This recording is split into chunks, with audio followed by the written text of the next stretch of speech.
नमस्कार दोस्तों, हमारे YouTube चैनल में आपका स्वागत है। आज हम आपके लिए श्री विष्णु पुराण के 5वें अंश का तीसरा अध्याय लाए हैं। तो चलिए भगवान विष्णु का नाम लेकर शुरू करते हैं इस अध्याय को। श्री पराशर जी मैत्रेय जी से कहते हैं कि देवताओं से इस प्रकार स्तुति की जाती हुई देवकी जी ने संसार की रक्षा के कारण भगवान पुंडरीकाक्ष को गर्भ में धारण किया। तदंतर संपूर्ण संसार को कमल को विकसित करने के लिए देवकी रूप पूर्व संध्या में महात्मा अच्युत रूप सूर्यदेव का आविर्भाव हुआ।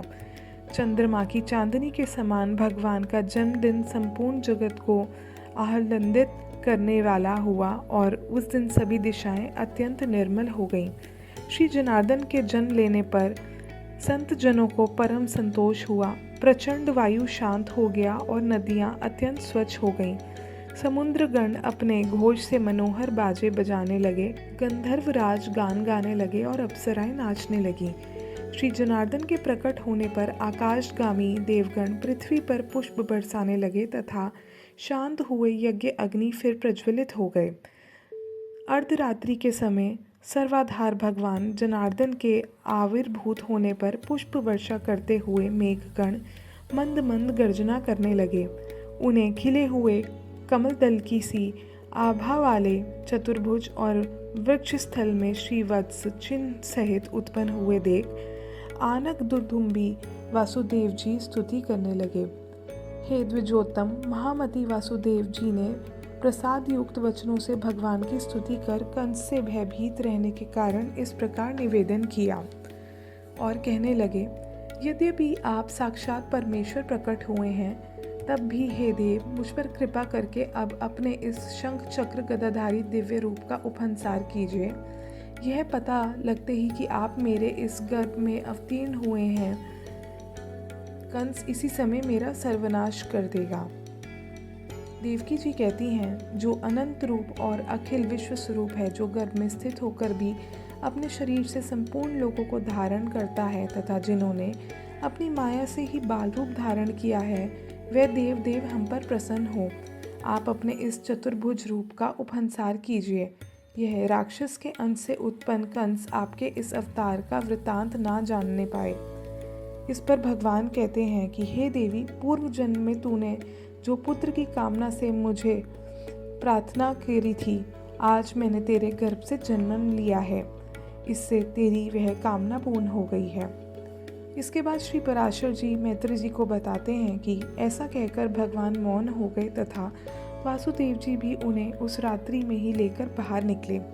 वासुदेव जी के बाहर जाते समय कारागृह रक्षक और मथुरा के द्वारपाल योग निद्रा के प्रभाव से अचेत हो गए। उस रात्रि के समय वर्षा करते हुए मेघों की जल राशि को अपने फड़ों से रोककर श्री शेष जी आनक दुदुम्बी के पीछे पीछे चले। भगवान विष्णु को ले जाते हुए वासुदेव जी नाना प्रकार के सैकड़ों भंवरों से भरी हुई अत्यंत गंभीर यमुना जी के घुटनों तक रखकर ही पार कर पाए।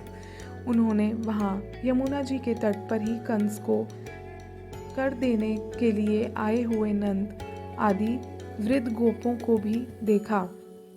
इसी समय योग निद्रा के प्रभाव से सब मनुष्यों के मोहित हो जाने पर मोहित हुई यशोदा ने भी उसी कन्या को जन्म दिया।